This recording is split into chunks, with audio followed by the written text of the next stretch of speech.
तो एनएफओ के बारे में इस वीडियो में बात करेंगे। अभी तो बहुत सारे एनएफओ है लाइन में लगे हुए, ओपन हो रहे, लेकिन दो एनएफओ है जिसके बारे में बात करेंगे। दोनों के बारे में समझा देता हूं। इन दोनों में से एक एनएफओ है जो कि लॉन्ग टर्म इन्वेस्टर के काम का हो सकता है, एंड वो म्यूचुअल फंड स्कीम जो लॉन्च हो रही है वो जनरेट कर सकती है 20% प्लस के सीएजीआर या एक्सआईआर रिटर्न। 20%, 22%, 23% तक रिटर्न जनरेट कर सकती है। कैसे कर सकती है? और बहुत पैसा बना के ये दे सकती है। स्ट्रेटजी ही कुछ ऐसी है। तो दो एनएफओ है। सबसे पहला आ जाता है यूटीआई का निफ्टी 200 वैल्यू 30 इंडेक्स फंड, और एक एनएफओ आ जाता है मोतीलाल ओसवाल का निफ्टी 500 मोमेंटम 50 इंडेक्स फंड। सबसे पहले बात करते हैं जो यूटीआई का 200 वाला इंडेक्स फंड है, जो कि 30 स्टॉक्स का इंडेक्स फंड है। इसकी अगर बात करते हैं तो यहाँ पे जो इसके जो इंडेक्स का रिटर्न्स है, समझ लो सारी चीजें के बारे में बात करेंगे। तो यहाँ पे सबसे पहले हमारे पास आ जाता है अप्रैल 2005 से बेस डेट इसका बनाया गया है। तो अप्रैल 2005 से जो यूटीआई का निफ्टी 200 वैल्यू 30 इंडेक्स फंड है, इसने जो रिटर्न दिए हैं 17.46% के रिटर्न दिए हैं नॉर्मल प्राइस के टर्न में, और 1-1.5% का डिविडेंड हो जाता है, जो कि डिविडेंड मिला देते हैं तो टोटल रिटर्न हो जाता है। टोटल रिटर्न इसने बना के दिए हैं 19.52% का अप्रैल से अभी तक। 19.5% का रिटर्न है अप्रैल 2005 से, और 2005 से 2024 लगभग 19 साल हो जाते हैं। बीच में मेजर क्रैशेस भी आए हैं 2-3, बहुत बड़ा कंसोलिडेशन का फेज भी चला है, और फिर भी लगभग 20% को टच किया हुआ है इसने 2005 से अभी तक 20 साल में। इसके बाद 5 इयर्स का जो रिटर्न है, इसका टोटल रिटर्न की ही बात करेंगे क्योंकि म्यूचुअल फंड है तो डिविडेंड तो एयूएम में ही जुड़ जाता है। तो टोटल रिटर्न 5 इयर्स का 21% का रहा है, और 1 ईयर का टोटल रिटर्न रहा है 45% का। इस साल ईयर टिल डेट में 25% का रिटर्न है। क्लियर है?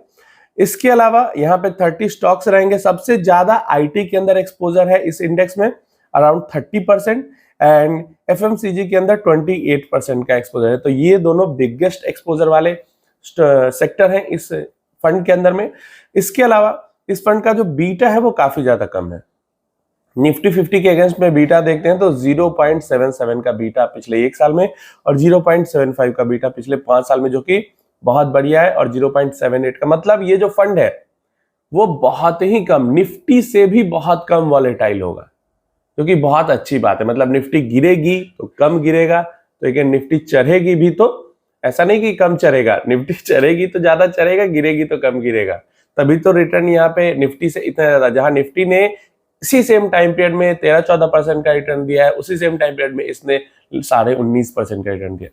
स्टॉक्स की बात करते हैं तो टॉप 10 स्टॉक्स में यहाँ पे इन्फोसिस आ जाता है, एचसीएल टेक आ जाता है, टाटा कंसल्टेंसी टीसीएस आ जाता है, आईटीसी आ जाता है, हिंदुस्तान यूनिलीवर एचयूएल आ जाता है, Coal India, Asian Paints, Colpal, Colgate, Nestle और ब्रिटानिया। ये टॉप 10 स्टॉक्स हैं जिनके अंदर लगभग 4 और 5% का एक्सपोजर है। लेकिन इसके अंदर इन्वेस्ट करना, और अगर आप स्मॉल कैप फंड के अंदर या मिड कैप फंड के अंदर इन्वेस्ट करते हो, उसके अंदर इन्वेस्ट करना, तो मिड कैप स्मॉल कैप के अंदर बेहतर रिटर्न मिल सकते हैं इससे। लेकिन ये जो इंडेक्स है, इसको अगर आप कंपेयर करते हो फ्लेक्सी कैप फंड्स के साथ, तो उनके अगेंस्ट में रिटर्न यहाँ पे बेहतर हो सकते हैं लो वॉलेटिलिटी के साथ। तो ये तो इन्वेस्टर टू इन्वेस्टर डिपेंड करेगा कैसे वो इन्वेस्ट करना, क्या करना चाहता है। इसके लिए तो मैं कुछ नहीं कहना चाहूंगा, ये टोटली इन्वेस्टर पे डिपेंड करता है, उसके माइंडसेट पे डिपेंड करता है कैसे वो इन्वेस्टमेंट करना चाहता है। मेजर जो मुझे दिखा है चीज, वो दिखा है ये जो निफ्टी 500 मोमेंटम 50 इंडेक्स है, उसके अंदर मोतीलाल ओसवाल अभी लॉन्च कर रही है, बाकी भी लॉन्च करेंगे। लेकिन जरा देखो 2005 से ही इसका भी बेस डेट है, लेकिन टोटल रिटर्न जो इसका है 2005 से अभी तक वो 25% का सीएजीआर रिटर्न है, 25% का सीएजीआर रिटर्न 19 सालों में, 2005 से 2024 25% सीएजीआर रिटर्न। पिछले 5 सालों में 35.7%, ऑलमोस्ट 36% का, पिछले 1 साल में ऑलमोस्ट 70% का रिटर्न है, और ईयर टिल डेट में 40% का रिटर्न है। मोमेंटम वाले स्टॉक्स इसके अंदर आते हैं, एक तो ये जो दोनों ही इंडेक्स है, एक बार जनवरी में और एक बार जुलाई में इनके अंदर रीबैलेंसिंग होती है। अगर कुछ करना हो तो, नहीं करना हो तो कोई दिक्कत नहीं है, साल में 2 बार रीबैलेंसिंग होती है, तो बहुत ज्यादा झंझट भी नहीं है। और 25% का रिटर्न 20 सालों तक निकालना, मतलब जो डायरेक्ट स्टॉक में इन्वेस्ट करने वाले इन्वेस्टर्स होते हैं बड़े बड़े, बहुत मुश्किल हो जाता है उनके लिए भी इतने लंबे समय तक इतना बढ़िया रिटर्न जनरेट करना। बीटा इसका जो है वो निफ्टी से कंपेयर करते हैं तो 1.28 पे से एक साल में रहा है, 0.94 पिछले 5 इयर्स का है। तो डेफिनेटली क्योंकि इसके अंदर मोमेंटम वाले स्टॉक्स होते हैं तो जो बीटा है वो हाई है। जैसे जो वैल्यू 30 यूटीआई वाला जो लॉन्च हो रहा है वो काफी स्टेबल फंड है निफ्टी के मुकाबले में, लेकिन ये जो फंड है निफ्टी के मुकाबले में काफी ज्यादा वॉलेटाइल है, लेकिन अगेन रिटर्न भी काफी तगड़ा निकाल के दे रहा है। वहां 19.5% था, यहां ऑलमोस्ट 25%, 5.5-6% ज्यादा। तो ये फंड जो है ये टक्कर दे सकता है small cap mid cap fund को, ऐसा आप समझ सकते हो। इस फंड का अगर टॉप यहां पे देखते हैं जो कैटेगरीज हो जाती है, तो कैपिटल गुड्स के अंदर 31% का एक्सपोजर है, दूसरा फाइनेंशियल के अंदर 17%, उसके बाद ऑटोमोबाइल के अंदर 14%, देन पावर के अंदर 10%। तो इस तरीके से धीरे धीरे करके कम हुआ है। सबसे ज्यादा कैपिटल गुड्स के अंदर, सेकेंडली फाइनेंशियल सर्विसेज के अंदर। तो मुझे लगता है कि अभी से फॉरवर्ड अगर देखते हैं तो अगले कुछ महीनों में जैसे जैसे रेट कट्स आएंगे, क्योंकि फाइनेंशियल के अंदर एक्सपोजर ज्यादा है, इवन कैपिटल गुड्स के अंदर भी इफेक्ट दिखेगा रेट कट्स का, और रिटर्न्स और सूटअप करेंगे। इसके बाद यहाँ पे अगर हम देखते हैं सबसे ज्यादा जो पैसा जाएगा, ट्रेंट इसका टॉप होल्डिंग है। इसके अलावा Bajaj Auto, Adani Ports, Bharat Electronics, Mahindra and Mahindra, then REC, Siemens, HAL, इसके अलावा Power Finance Corporation and Tata Power. PSU के कुछ स्टॉक्स यहाँ पे है।